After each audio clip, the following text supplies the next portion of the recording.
하나님 말씀은 마태복음 20장 1절부터 16절까지 먼저 읽겠습니다.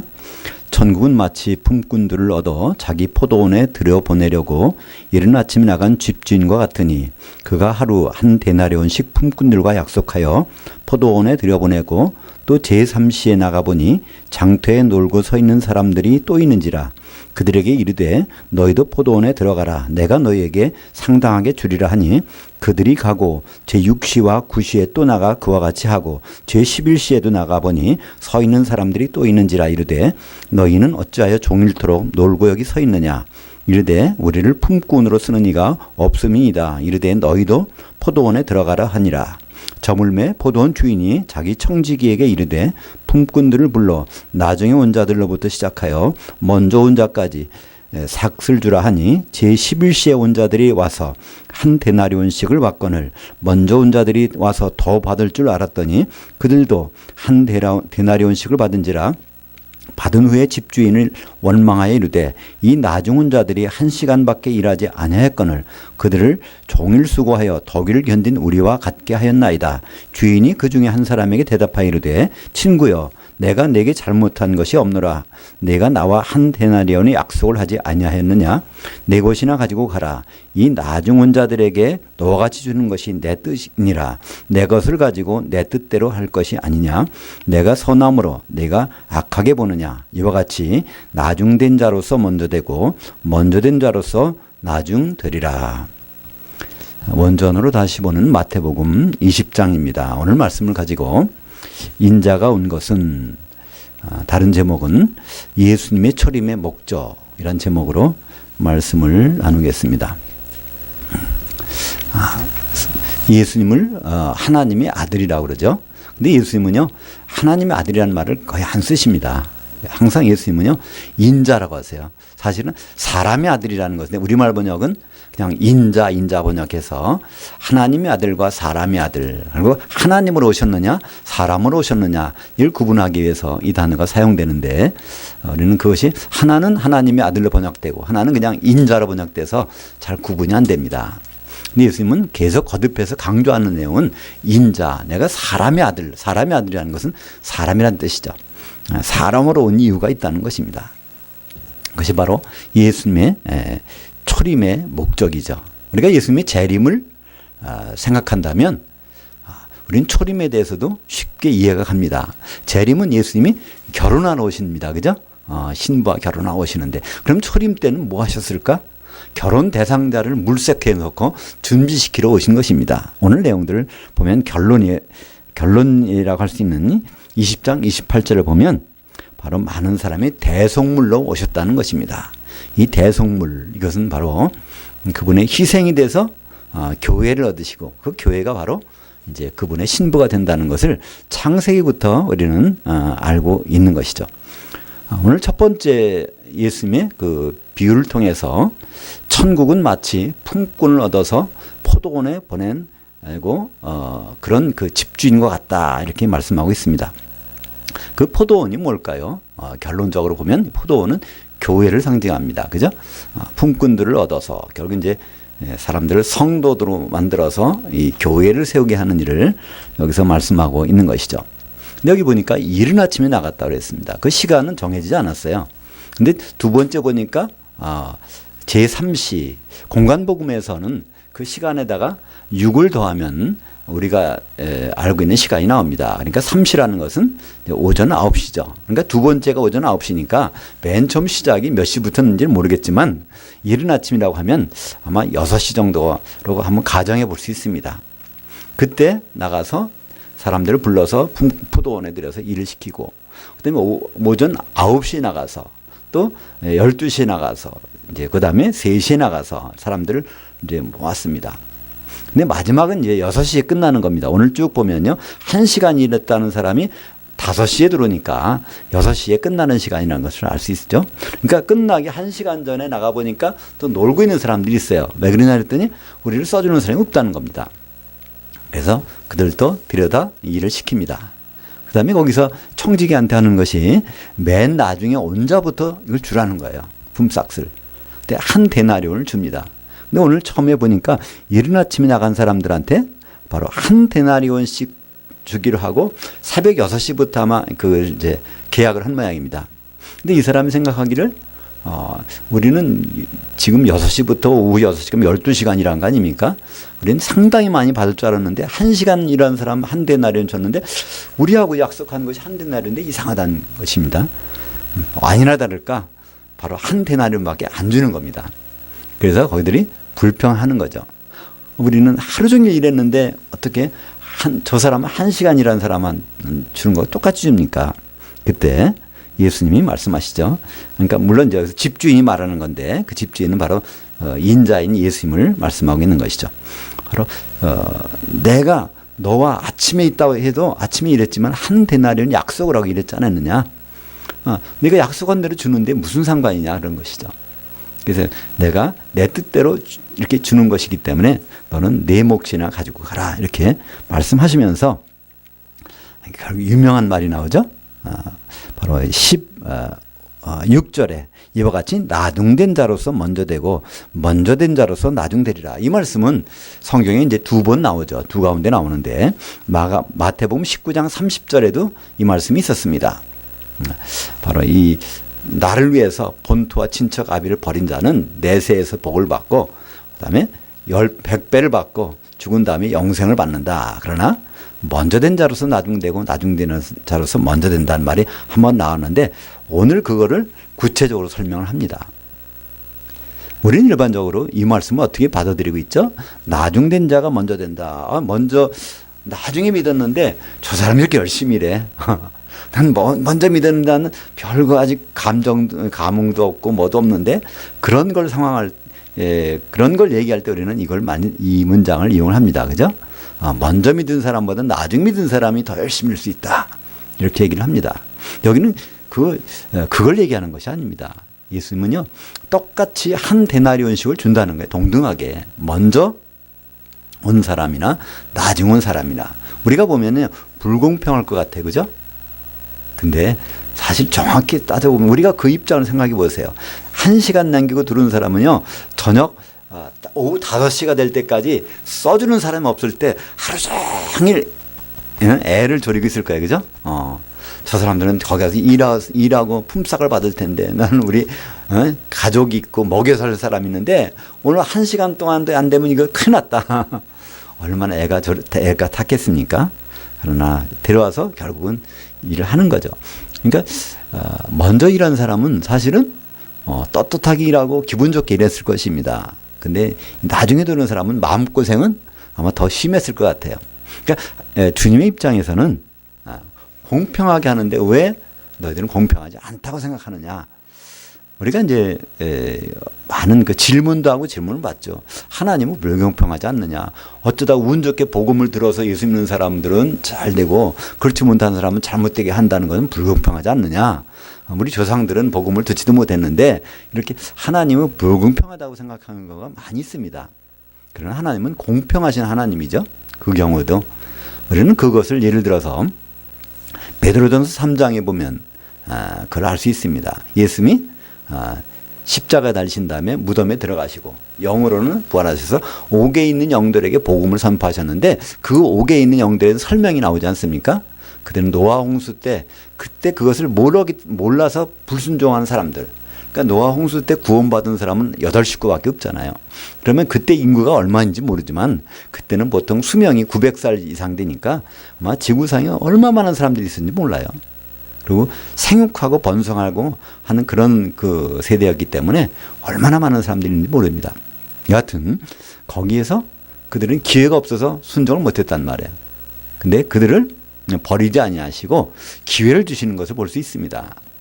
그래서 베드로전서 4장에 보면 그들에게 죽은 자들에게 복음을 전한 적이 있는 것처럼, 왜냐하면 그들에게 몸은 이렇게 형벌을 당했지만 벌을 당했지만 그러나 영으로는 구원 얻을 기회를 준다는 것을 거기 기록이 남아 있습니다. 그러니까 하나님은 공평하시다는 거예요. 저 사람 복음을 못 받았는데 지옥 가면 어떻게 되나? 하나님은 거기에 대한 보관이나 대안들은 다 있으실 거란 말입니다. 그죠? 그럼 우리는 다만 우리가 복음을 받았다 하면 하나님 기쁘신 뜻을 우리가 안 은혜에 감사할 따름이지 다른 사람들에 대해서 간섭할 필요는 없다는 거예요. 오늘 보니까 여기서도 바로 내가 한 데나리 약속을 받아서 일을 했으니까 그걸 받는 것은 너무나 당연한 것이다. 나에 대해서 간섭하지 말라는 거예요. 그죠? 그 내용은 어디에 적용이 될까요? 그건 요한계시록에 보면, 우리 요한계시록에 보면 아시아의 7교회에 보낸 편지로 나옵니다. 그죠? 거기 보면 에베소 교회부터 시작돼서 에베소, 서머나, 버가모, 라오디게아, 두아디라, 사대, 라오디게아, 빌라델피아, 라오디게아 교회로 해서 7교회가 나오는데 그들의 운명을 쭉 보면요. 그것이 요한계시록 2장과 3장에 나와 있습니다. 그래서 그 교회들의 운명을 쭉 이렇게 정리해 보면 거기서 먼저 그러니까 주님께 먼저 들려가는 교회가 있어요. 그죠? 빌라델피아에게 약속할 때 1시간의 환란을 면제 준다고 그랬잖아요. 그들은 전 3년 반 동안은 인을 맞아서 14만 4천 인을 맞아서 그 환란에서 면제를 받고 후 3년 반 동안 되는 순간에는 요한계시록 14장에 보면 시온산에 올라가서 14만 4천 명이 올라가 있습니다. 그래서 지상에서는 후 3년 반이 시작됐는데 그들은 그걸 면제받습니다. 그들에 대해서 성경은 뭐라고 말합니까? 요한계시록 14장 4절에 보면 이들은 바로 하나님과 어린 양에게 이게 첫 열매다는 거예요. 그러니까 부활하신 주님께 주님이 재림하시기 전에 먼저 다다라 있는 첫 열매라는 겁니다. 데살로니가전서 4장 13절부터 17절까지 보면 주님이 재림하실 때 4장 14절에는 데리고 오시는 성도들이 있습니다. 그리고 16절에 보면 무덤에서 살아나서 공중에 올라간 성도가 있고요. 17절에 보면 뒤따라서 살아있으면 뒤따라서 올라간 성도가 있다는 거예요. 이렇게 여러 가지 순서가 나오는 걸 볼 수 있습니다. 그 순서들이 요한계시록에서는요. 맨 먼저 주님께 올라갔다가 내려올 성도 빌라델피아 교회 14만 4천 밖에는 이 노래를 배울 자가 없더라. 근데 요한계시록 11장에 보면요. 두 증인이 나옵니다. 11장 4절에 보면. 근데 두 증인은 두 감람나무의 두 촛대라는 겁니다. 요한계시록 촛대는 교회잖아요. 그러니까 두 교회가 또 있다는 겁니다. 근데 그들이 보니까 바로 그 연월 일시에 일시적으로 죽임을 당합니다. 그리고 3일 반, 그러니까 계시록에서는 하루는 1년이기 때문에 3년 반 되자마자 길에서 벌떡 일어나는 것이 나옵니다. 요한계시록 11장 11절에 나와요. 우리가 이제 11월 달에 되면 11월 11일 날을 뭐라고 하죠? 빼빼로데이. 이게 그러니까 그래서 보통 11.11이라고 다리가 쭉 서 있는 모습인데 요한계시록 11장 11절에 바로 길바닥에 쓰러져 있던 죽었던 사람들이 벌떡 일어나는 장면이 이제 11장 11절에 나오고 요한계시록 11장 12절에 보면 이리로 올라오라 해서 하늘로 올라가는 장면이 나옵니다. 그들이 바로 두 교회인데 에베소 교회하고 라오디게아 교회. 에베소 교회는 촛대가 순식간에 뭉겨지는 교회. 라오디게아 교회는 입에서 토해내지는 교회. 순식간에 없어지는 교회들이 바로 이제 그 하늘로 뒤따라 올라갔다가 그러니까 결국 빌라델피아 교회는 후 3년 반 시작될 쯤에 올라가고 그리고 에베소 교회하고 라오디게아 교회는 후 3년 반이 끝나자마자 그들은 무덤에 묻힌 것은 아닙니다. 그죠? 순교당했지만 길바닥에 일어나서 올라가서 세 교회를 데리고 오실 것입니다. 주님이. 그리고 나서 후 3년 반 시작되면 순교당하는 교회가 있죠. 서머나 교회하고 버가모 교회. 바로 너희들이 열흘간 훈련을 환난을 받을 터인데 끝까지 믿음만은 지켜라 죽더라도 그런 뜻입니다. 그죠? 근데 우리말 번역에서는 좀 이상하게 돼 있죠. 요한계시록 2장 10절에 보면 너희가 죽도록 충성하라. 그래야면 생명의 멸류관을 내게 주리라 됐는데 거기서는 충성이란 단어가 아니라 죽는 한이 있더라도 믿음만은 지켜라. 너희가 이제 순교를 당한다는 거예요. 그 버가모 교회도 마찬가지입니다. 그들은 순교를 당했다가 무덤에 들어갈 거예요. 그죠? 무덤에 들어간 교회는 지금 재림 때 먼저 살아있던 사람 교회보다는 먼저 올라갑니다. 먼저 공중으로 들어가죠. 그러니까 공중에는 주님이 데려오시는 세 교회가 있고 무덤에서 이제 올라가는 서머나 교회하고 버가모 교회가 있고요. 그 다음에 뒤따라서 살아서 올라가는 교회가 있습니다. 그들은 두아데라 교회고 사대 교회. 두아데라 교회하고 사대 교회 하시는 말씀 보면요. 두아데라 교회는 내가 말한 걸 굳게 잡고 있으라. 내가 올 때까지. 그럼 살아서 본다는 거예요. 그죠? 그 사대 교회는 어떻습니까? 마찬가지로 내가 도적같이 오리니 이러면 도적같이 온다는 얘기는요. 살아있다는 얘기예요. 그죠? 그래야 도적이 오는 곳을 알고 있는 교회죠. 그래서 그런 순서들이 쭉 나오게 됩니다. 근데 그것을 그 모든 교회들이 나중에 요한계시록 7장에 보면요. 7장에 흰 옷을 입은 흰 무리들이 나옵니다. 흰 옷을 입고 나온 많은 무리, 셀 수 없는 무리가 나와요. 그들에 대해 설명이 나옵니다. 그들은요, 바로 이 환란을 통과해서 나오는 자들이에요. 거기서 이기는 자들이죠. 그들에다가 하나님은 장막을 치십니다. 텐트를 치시죠. 하나님의 장막을. 그걸 보면요, 거기 나오는 교회 7교회들이 다 거기 공중에 모이는데 거기다가 텐트를 친다는 거예요. 그렇다면 그 텐트의 기둥이 예를 들어서 각 교회를 하나의 기둥이라고 생각하면 7개의 기둥이 있을 것입니다. 그럼 그 기둥이 하나하나가 먼저 된 교회는 빌라델피아가 가장 먼저 됐을 거예요. 그죠? 라오디게아, 두아디라하고 사대교회는 맨 나중에 될 거예요. 그러나 그 기둥들은 똑같은 역할을 해준다는 거예요. 같은. 그러니까 먼저 됐다고 나은 것도 아니고 나중 됐다고 못한 것도 아니고 바로 그분의 뜻 가운데서 그렇게 하시겠다는 겁니다. 우리는 요한계시록을 보면서 우리는 빌라델피아 교회의 성도가 돼서 이기는 자가 됐으면 좋겠다 그렇게 생각을 합니다. 그냥 환란을 통과하지 않으니까, 그죠? 환란을 당하지 않으니까. 그러나 사실은 하나님이 허락하신 대로 각 교회를 통해서 거기서 각 교회에서 이기는 자가 되면, 이기는 자는 것은 바로 끝까지 견디는 것이고요. 끝까지 바로 주님을 부인하지 않는 것이죠. 그러면 똑같다는 겁니다. 순서의 관계가 없다는 거죠. 오늘 말씀의 핵심은 그것입니다. 나중된 자로서 먼저 되고 먼저 된 자로서 나중된 자. 포도원에 들어가기만 하면 먼저 들어갔건 나중에 들어갔건 그거는 관계가 없다는 거예요. 문제는 포도원에 못 들어가는 것이 문제지, 포도원에 들어가기만 하면 순서에는 관계가 없다는 것입니다.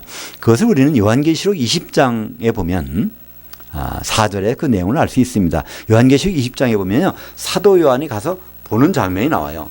거기 보니까 보호자들이 쫙 있는데 거기에 앉은 자들이 있어요. 그들은 심판하는 권세를 받았다는 겁니까? 그들이 누굴까요? 고린도전서 6장 2절에 보면 바로 성도들이 세상 사람들을 심판한 거 알지 못하느냐? 바로 성도들이 거기 쭉 앉아 있는 것입니다. 근데 그 문장에 보면요, 요한계시록 20장 4절에 보면 사도 요한의 본 첫째는 그 보호자들을 봤어요. 거기 앉은 자들이 있는 걸 보고요. 두 번째 본 거는요, 그중에는 어떤 사람들은 순교자들이 있다는 것입니다. 그들은 누굴까요? 요한계시록에 의하면 서모나 교회하고 버가모 교회가 되겠죠. 거기에 해당되겠죠. 왜냐하면 그 순교자들의 설명이 있어요. 짐승이나 그 우상에게 경배 안 하다가 목뱀을 당했다고 하니까 그것은 에베소나 라오디게가 아니라 서모나하고 버가모 교회일 것입니다. 후삼년반을 통과했으니까. 그러다가 짐승의 표를 거부하고 목뱀을 당했으니까. 그러니까 그 보호자에 앉은 성도들이 쭉 있는데, 이기는 자가 쭉 있는데 그 중에 일부는 순교자도 있다는 얘기지 순교자들만 있다는 얘기는 아닙니다. 그러니까 그 말씀은 무엇일까요? 바로 그 성도 중에는 순교자도 있고 순교자 아닌 사람도 있고 그건 다 보호자에 다 앉아 있다는 얘기입니다. 거기에서 먼저 된 자, 나중 된 자 구분이 없다는 거예요. 다 그들이 성도로서 본분을 지키기만 하면 구분이 없다는 것. 그것을 바로 이 첫째 부활에 참여한 자라고 말씀하고 있습니다. 이 첫째 부활은요, 주님 오셨을 때 무덤에서 부활했다는 얘기가 아닙니다. 거기서 첫째 부활은 그 뜻은요, 가장 좋은 부활이라는 거예요. 왜냐하면 주님이 이제 재림하실 때 그때 무덤에서 나온 사람들이 전부가 다 그 첫째 부활에 들어가는 건 아니잖아요. 그죠? 공중에 올라가서 그리스도의 심판대에서 심판을 받은 다음에 그 혼잔치에 들어가는 사람과 못 들어가는 사람이 나눠집니다. 들어간 사람들, 천년왕국을 위해서 왕노릇 하는 사람들이 첫째 부활에 참여하는 사람들이지, 올라가긴 올라갔는데 바다에 빠져지는 사람이 첫째 부활이 아니에요. 그러니까 사실은 첫째라는 단어는요, 그것이 맨 먼저라는 뜻이 아닙니다. 제일 간다는 뜻, 제일 간다는. 그러니까 제일 좋은 부활인 바로 혼인잔치까지 들어가는 것이 제일 좋은 부활이지, 올라가긴 올라갔다가 다시 바다에 빠지는 것은 제일 좋은 부활은 아니라는 것입니다. 그래서 이거 요한계시록 21장 7절에 보면 이기는 자는 바로 하나님의 아들로 인정을 해 주시겠다는 건데, 각 교회마다 이기는 자는 7번 나오지 않습니까? 그러니까 각 교회마다 그 믿음을 지키는 자들은요, 그 먼저 된 자건 나중 된 자건 간에 마지막에는 다 백보자 심판의 보좌들의 대등하게 앉게 해 주신다는 것입니다. 오늘 마태복음 20장에 나온 첫 번째 화두는 바로 먼저 된 자, 나중 된 자 얘기인데, 그것은 일단 포도원에만 들어가면 된다는 것이죠. 거기서. 두 번째 화두가 17절부터 19절까지 있습니다. 예수께서 예루살렘으로 올라가시려 하실 때 그 12제자를 따로 데리시고 길에서 이르시되, 보라, 우리가 예루살렘에 올라가노니 인자가 대제사장들과 서기관들에게 넘겨짐에 그들이 죽이기로 결의하고 이방인들에게 넘겨주어 그를 조롱하며 채찍질하며 십자가에 못 박게 할 것이나 제3일에 살아나리라. 그건 예수님이 이걸 3번 말씀하세요. 맨 먼저 말씀하신 것이 언제죠? 16장에 나옵니다. 처음으로 교회에 대해서 말씀하시잖아요. 가이사랴 빌립보에 가서 교회 말씀하신 다음에 내가 이제 예루살렘에 가서 죽고 3일 만에 부활하리라, 이 말씀하십니다. 우리는 보통 사도신경을 암송할 때 그러잖아요. 본디오 빌라도에게 고난을 받아 십자가에 못 박혀 죽으시고 장사한 지 사흘 만에 죽은 자가 되어서 살아나신다, 이렇게 고백을 합니다. 근데 여기 본디오 빌라도는 말이 없어요. 성경에서는 예수님은 계속 말씀하십니다. 내가 율법을 담당한 자들에게 나는 점검을 받고 죽고 부활하겠다, 이 말씀을 하시는데 이거 3-4번 나옵니다. 맨 먼저는 가이사랴 빌립보에서 그 제자들에게, 그죠? 그 다음에 오늘 두 번째는 17장에 나오죠. 가이사랴 빌립보 가셨다가 다시 갈릴리로 복귀하셔서 거기서 또 한번 말씀하시고, 그 다음에 이제 예루살렘으로 가는 도중에서 또 제자들에게 말씀하십니다. 그러니까 예수님은 무조건 와서 죽으시는 것이 아니에요, 그죠? 다 예언된 대로 하시다는 거예요. 예언된 대로. 그래서 예수님이 말씀하셨죠. 내가 요나의 표적밖에는 너에게 보내줄 것이 없다는 겁니다.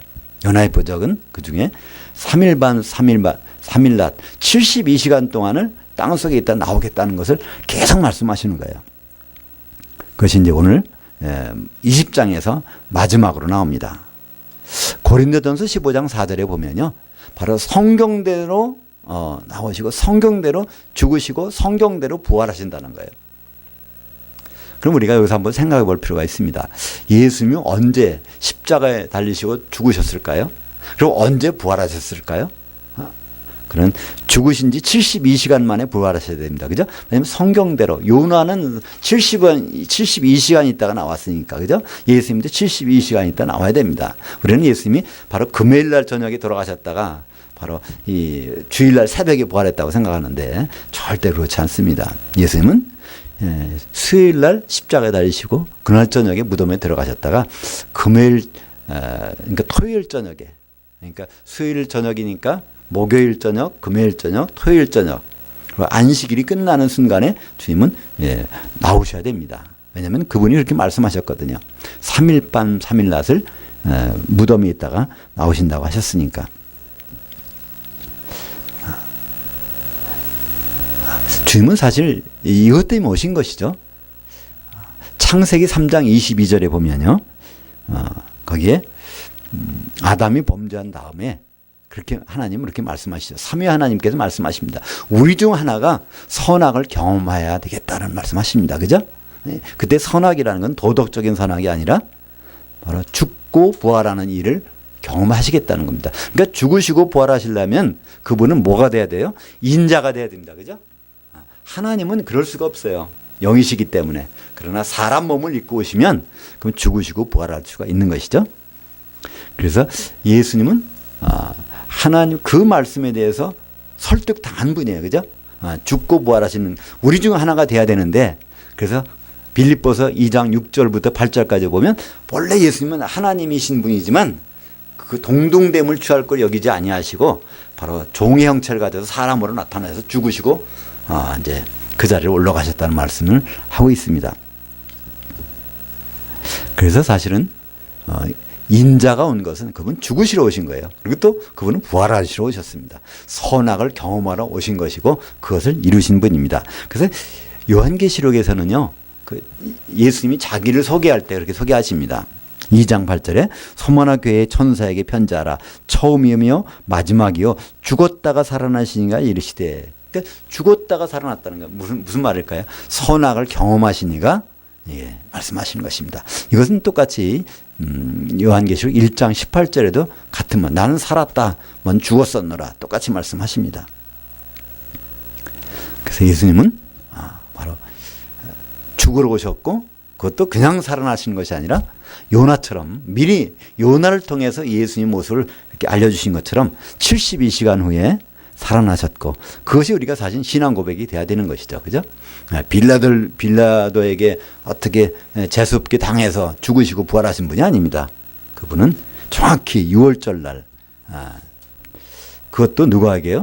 율법을 담당한 자들에게, 대제사장들, 서기관들에게 점검받고 죽으셨습니다. 그러니까 6월절 양이 죽는 방법이 있었잖아요. 그죠?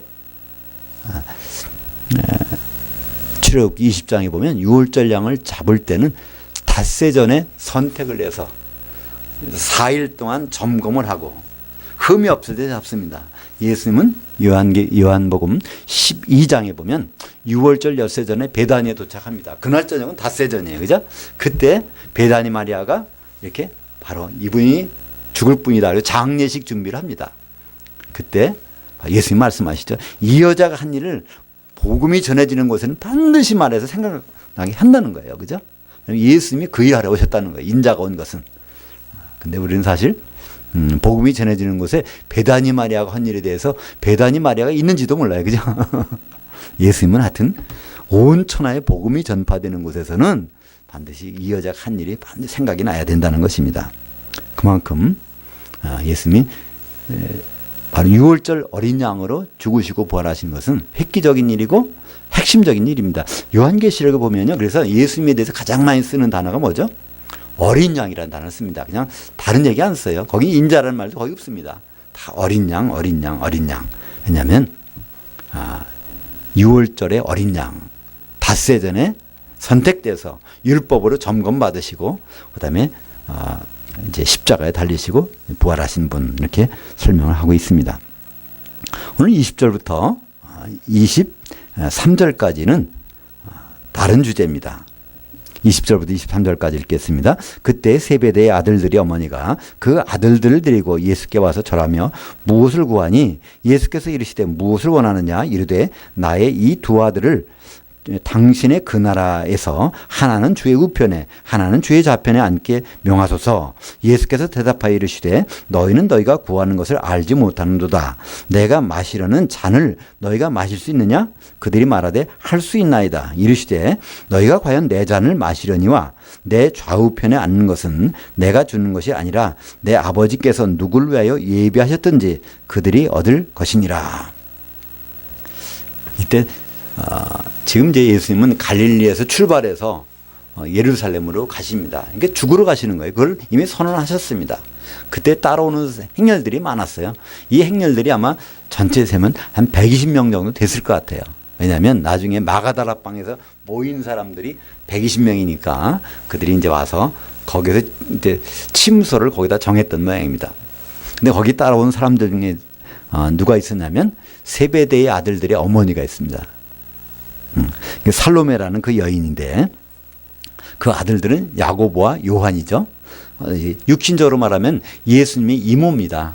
예수님의 이모인 동시에 그 요한과 야고보의 어머니가 되는데 예수님한테 당신 나라가 임하면 바로 아들들을 좌우편에다가 세워주세요. 그런 거예요. 그러니까 지금 예루살렘에 가서 당장 왕국이 임하는 것으로 착각하고 있는 것이죠.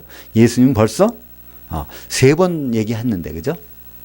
난 죽으러 간다. 죽었다가 3일 만에 부활하리라. 근데 여자는 그럴 리가 없다고 생각하는 겁니다. 그때 예수님 말씀하시죠. 내가 마시려는 잔을 너희가 마실 수 있느냐? 이제 제자들에게 말씀하십니다. 이때 이 잔이 뭘까요? 바로 이건 십자가의 길. 마태복음 26장 39절에 보면 바로 겟세마네 동산에서 기도하시면서 할 수 있으면 이 잔을 내게서 떠나가게 하옵소서. 그러나 아버지 뜻이면 그대로 하겠나이다. 그래서 십자가를 집니다. 그러면 이 잔은 십자가를 지는 것입니다. 십자가라는 것은 뭘까요? 그거는 죄인이 달리는 겁니다. 그러니까 예수님은 죄를 갖고 싶지 않으셨어요. 왜냐하면 죄를 짊어지는 순간에 아버지와는 분리돼야 되니까. 아버지는 죄와는 관계없는 분이니까. 그래서 할 수만 있으면 이게 죄가 없이 하는 방법을 원했지만 그러나 아버지 뜻은요. 그 죄를 짊어지는 것입니다. 그러니까 그 죄가 누구의 죄일까요? 바로 우리들의 죄겠죠. 예수님은 죄가 없으신 분이니까. 그래서 그 잔을 마시게 됩니다. 그것이 바로 그 잔을 마신다는 것은 십자가를 지신다는 것이고, 십자가를 진다는 건 하나님이 피를 흘린다는 것이잖아요. 하나님이 피를 흘린다는 것은 결국 교회를 사시겠다는 것입니다. 사도행전 20장 28절에 하나님의 피로 사신 것이 교회라고 말씀하고 있죠. 그러면서 사도들이 그거 할 수 있다는 거예요. 그러면 너희가 그걸 하겠지만, 하겠다는 건 뭘까요? 그 교회에 그들이 어떤 역할을 하겠다는 겁니다. 바로 교회는 어떤 것이 교회죠? 에베소서 2장 20절에 보면 바로 너희는, 교회는 사도들 곧 선지자들이 기초석에 세워심을 입은 자들이라 말씀하고 있습니다. 그러니까 성도들이 세워지는 것은 반드시 밑에 사도들이 있어야 되는데, 사도들이 그 일을 담당한다는 거예요. 근데 그 일을 담당하는데 거기에 대해서 그들에게 줄 것은 아버지께서 결정해 주신 거기 때문에 바로 예수님이 상관할 바가 아니라고 하십니다. 사실 예수님은 그들에게 먼저 말씀하셨어요. 19장 28절에서 예수께서 이르시되 내가 진실로 너에게 이르노니 세상이 새롭게 되어 인자가 자기 영광의 보좌에 앉을 때에 나를 따르는 너희도 12보좌에 앉아 이스라엘의 12지파를 심판하리라. 예수님이 영광의 보좌에 앉는다는 건 뭘까요? 이 재림하신다는 거예요. 그죠? 재림하실 때는 그분은 종으로 오시는 분이 아닙니다. 왕권을 가지고 오시는 분이고요. 그리스도의 심판대에서 거기 심판하실 분이죠. 그때 바로 나를 따르는 너희도, 이 사도들 얘기하는 거지. 사도들도 12보좌에 앉아서 12지파를, 이스라엘 12지파를 심판하리라. 그때 이스라엘 12지파는 누굴까요? 그건 유대인들이 아닙니다. 그죠? 이스라엘 12지파에 대해서는 우리는 확실하게 잘 몰라요. 그러나 요한계시록에 가보면 거기서 알 수 있습니다. 성경의 결론이 요한계시록에 가보면 거기에 7장에서 나오잖아요. 7장 4절에 보면 이스라엘 12지파를 계수하는데요. 그 중에서 인맞은 사람들 각 지파마다 12,000명씩. 근데 거기 보면 7장 8절에, 요한계시록 7장 8절에 요셉 지파가 등장합니다. 그 요셉 지파가 등장하는 것을 봐서는 육신의 이스라엘이 아니라는 걸 알 수 있어요. 그들 중에서 인만 자면 12,000명이라는 것은요, 요셉 지파가 얼마나 많은지 몰라. 그렇다는 얘기는 육신 지파가 아니라는 것을 알 수 있습니다. 갈라디아서 3장 28절에 보면 유대인이나 헬라인이나 그리스도인은 똑같다는 거예요. 구별이 없다는 것입니다. 그렇기 때문에 이것은 성도들이라는 것을 알 수 있죠. 그러니까 성도들을 심판하는 걸 누구한테 맡기신다고요? 바로 12 사도들에게. 사도들은 이제 심판을 그리스도의 심판대에서 바로 심판을 하게 될 것입니다. 그건 너무나 당연한 것이죠. 왜냐하면 사도들이 터위에 우리가 세워진다는 것은 그들이 기록한 신약 성경의 말씀대로 우리가 세워져야 되는데, 우리가 그대로 세워졌는지 안 세워졌는지는요, 바로 누가 알 수 있겠습니까? 사도들이 알잖아요. 그들이 시험 문제를 낸 사람들이니까 시험 문제를 채점할 수 있는 그 권한이라는 것은 너무나 당연한 거 아니겠습니까? 그러니까 우리는요, 이 성경을 통하지 않고서는요, 점수가 나올 수가 없어요. 그죠? 시험을 치르는 것을 우리는 이미 알고 있어요. 너희는 사도들의 그 기초석에 세우심을 입은 자라. 그럼 우리가 사도들한테 심판을 받는데 뭐 가지고 심판을 받겠습니까? 바로 사도들이 한 말을 통해서 우리는 심판을 받을 수밖에 없는 건데, 우리는 다행히도 그 답안지를 가지고 있잖아요. 여기에. 신약 성경이 답안지입니다. 이게 사도들이 기록이니까 그들이 우리를 심판하는 거예요. 그러니까 답안지를 다 보고 오픈북으로 시험을 치르는데 거기서 점수가 안 나온다는 거는 신기하겠죠. 어떻게 해야 구원받을까? 어떻게 해야 우리가 좀 하나님 뜻대로 살 수 있을까? 참 힘들겠다. 좁은 문으로 들어간 건 너무나 힘들겠다. 그럼 누가 구원받을 수 있느냐? 우리는 많은 질문을 할 수 있지만 답안지를 놓고 그걸 미리 주고 그 다음에 가서 심판 채점을 당한다면 그것처럼 쉬운 문제는 어디 있을까요? 그러니까 사람으로서는 할 수 없을 때 하나님으로서는 다 할 수 있게 해주신다고 하셨는데 우리는 어렵다 믿는 것이 어렵다 그러는데요. 그건 너무나 알고 보면 너무나 쉬운 일입니다. 누가복음 22장 30절에 나와 있습니다. 너희로 사도들 얘기하는 거 너희로 내 나라 그리스도의 나라 천년왕국이죠. 거기 있게 하는데 또 이스라엘 12지파를 심판하게 하려 하노라. 우리말 번역에서는요. 그것을 다스리게 한다고 돼 있어요. 이 다스리는 것이 아닙니다. 천년왕국에서 사도들이 성도들을 다스리는 것이 아니에요. 지금 사도들은 우리가 그리스도의 심판대에 와서 그때 우리를 채점하는 것이지 채점하면요 그 다음부터는 똑같아요. 제가 이제 석유공사에 입사를 해서 그 시험 보고 이제 들어갔죠. 그 다음에 제가 거기서 몇 년 후부터는요 제가 그 문제를 내는 일을 했어요. 문제를 내고 채점을 했단 말이에요. 그래서 사람들이 많이 들어왔어요. 근데 들어온 다음부터는 같은 직원이에요. 제가 문제 낸 시험을 보고 그걸 답안지를 작성해서 제가 채점해서 들어왔지만 들어온 다음부터는요 그들은 저와 동등한 직원들입니다. 차이가 없어요. 사도들도 마찬가지죠. 그죠? 사도들이 우리를 심판했지만 그리스도 심판을 통과해서 혼인잔치에 들어가부터는 그 다음엔 차이가 없는 거잖아요. 그죠? 그 뭐 대학에서도 비슷할 것입니다. 그죠? 대학에서 교수님들 채용하는데 그 누가 하냐면 교수님들이 채용하잖아요. 그들이. 그냥 채용된 다음부터는요 각 교수님들이 큰 차이가 없어요. 거기에서 뭐 어떤 회사처럼 어떤 계급이라는 게 따로 없단 말이에요. 동등하단 말이죠. 그래도 이제 그리스도의 심판대 앞에서 심판을 받는데 그때 우리 심판관들은 사도들이지만 천년왕국에 들어가서는 그들에게 우리 다스리는 것이 아니라 우리는 같이 그리스도와 더불어 같이 왕노릇하고 제사장들이 되는 것은 요한계시록 20장 4절부터 6절까지 보면 그리스도와 더불어 왕노릇하는 성도들이 이렇게 한단 말이죠. 그래서 고린도후서 5장 10절에 보면 이는 우리가 다 반드시 그리스도의 심판대 앞에 나타나게 되어 각각 선악간에 그 몸으로 행한 것을 따라 받으려 함이라. 심판받는 것을 나오는데 우리는 너무나 이제 명확해졌습니다. 주님이 재림하실 때 거기 가서 심판받는데 우리에게 문제를 내주고 채점할 사람들은 바로 사도들이고 그 심판을 통과해서는 그 다음부터는 그들과 동등한 이제 제사장들이 되어서 왕노릇을 할 것입니다. 그 사도들은 바로 우리와 같이 있다는 걸 알 수 있어요. 요한계시록 21장 14절에 보면 새 예루살렘 그 성은 벽옥으로 된 한 성도들이 한 벽옥으로 돼 있는데 그 받치고 있는 기초석이 바로 사도들이라는 것이죠. 그러니까 사도들과 성도들은 불가분의 관계에 있는 것입니다. 사도가 없이 성도는 있을 수 없어요. 또 성도만 있고 사도가 없어도 이건 되지는 않습니다. 같이 있는 거예요. 그래서 우리는 이 성경을 이해할 때 그 부분을 구분하는 것은 굉장히 이해에 도움이 됩니다. 성경 복음서의 많은 부분을 보면요. 사도들에게 부탁한 내용들이에요. 대부분들이. 근데 서신서를 보면요. 사도가 성도들에게 보낸 편지입니다. 그래서 우리는 1차적으로는요. 성도들은 이 서신서들에 대한 내용이 우리가 할 일들이고요. 복음서에서는 과연 사도들이 왜 어떤 경위로 이런 말씀을 받았는가는 복음서의 내용들을 보면 알 수 있습니다. 물론 복음서에서도 성도들에게 주신 말씀이 분명히 있어요. 그러나 거기서 볼 때는 다 예수님이 너희들이라고 하는 지칭할 때는 항상 12 사도들에게 계속 말씀하신 것을 볼 수 있어요. 마지막에 주님이 부활하신 다음에도요. 40일 동안 계셨는데 사도행전에 보면요. 12 사도들과 같이 모였다는 거예요. 40일 동안을 다른 사람한테 가서 병 고치고 기적을 행하시고 그거 한 적이 없습니다. 사도들하고만 얘기하신 다음에 그때 명령하십니다. 그죠? 그때 약속을 하세요. 오직 성령이 너희에게 임하시면 그때 사도들에게 하는 말씀이에요. 그죠?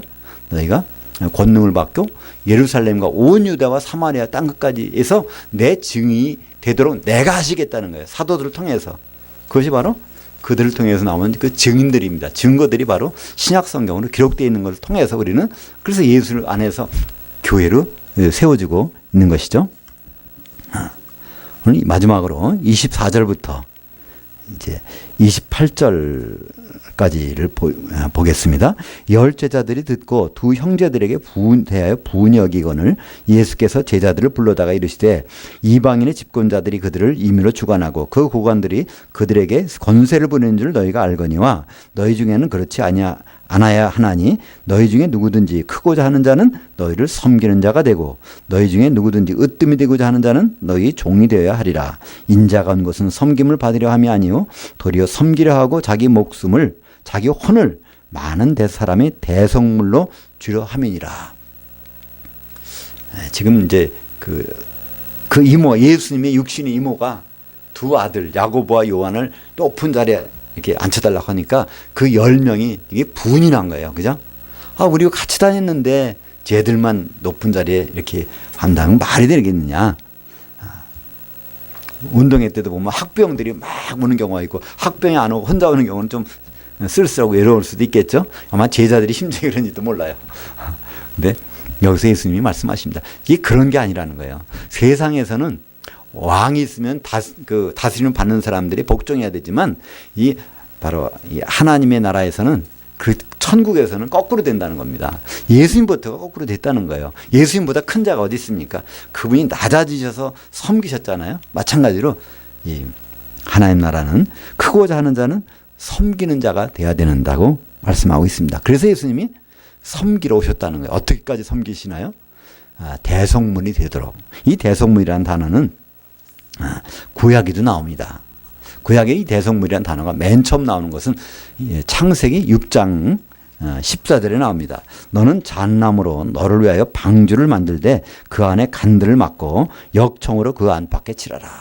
그러니까 이 노아의 방주에 역청을 칠하라는 겁니다. 그 역청이라는 단어가 코페르라는 단어인데 여기서 영어에 카버라는 단어가 나왔습니다.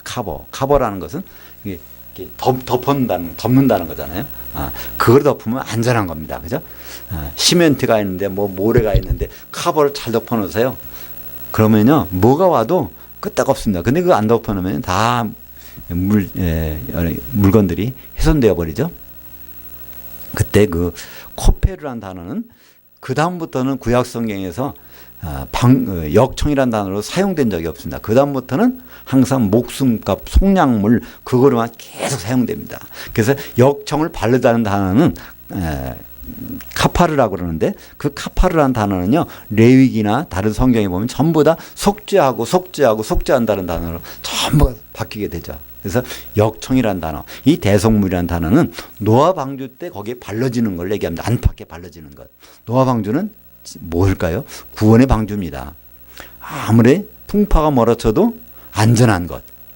그래서 구원을 이룰 수 있는 것. 노아 8식구가 구원받을 수 있는 것. 그것을 베드로전서에는 뭐라고 그러죠? 이것이 바로 구원의 표라고 얘기합니다. 그 노아의 방주는 지금 뭘까요? 지금 교회입니다. 교회는 바로 그 예수님의 피가 안팎으로 발라지는 거예요. 그 음부의 권세가 이기지 못하리라. 가장 안전한 것, 진정한 교회를 이루기만 하고 그 안에 있다고 하면요, 우리는 안전합니다. 근데 왜 교회가 이렇게 안전하지 못할까요? 교회가 쓰러지고 무너지고 이렇게 갈라지고 할까요? 그것은 바로 예수님 피가 제대로 안 발라진 교회가 될지도 모르겠죠. 만약에 예수님의 피가 제대로 발라졌다고 하면 그것은 분명히 음부의 권세가 이기지 못하게 될 것입니다. 출애굽기 20장 30절에 보면 만일 그에게 속죄금을 부과하면 무릇 그 명령한 것을 생명의 대가로 낼 것이요. 지금 어떤 사람이 예를 들어서 소나 말이 있는데 그것이 어떻게 사람을 발로 차가지고 그 사람이 죽었단 말이에요. 그럼 그 사람에 대해서 그 배상을 해줘야 되는데 그것을 속죄금이라고 합니다. 그것을 코페르라고 그래요. 역청이라고 합니다. 그걸 갚으면 된다는 거예요. 그걸 보통은 사람 목숨이 값이면 30을 주고 그걸 갚습니다. 예수님이 얼마에 팔리셨죠? 30에. 바로 목숨값이라는 거예요. 그래서 그것이 다 구약을 통해서 예수님이 일들을 미리 보여주신 것을 볼 수 있죠. 욥기서 33장 24절에도 바로 이 코페르가 나옵니다. 그 사람을 불쌍히 여기사 그를 건져서 구덩이에 내려가지 않게 하라. 내가 대성물을 얻었다 하시리라. 어떤 사람이 죽게 됐을 때 그것의 목숨값을 딱 받으면 그 사람 죽일 필요 없다는 거예요.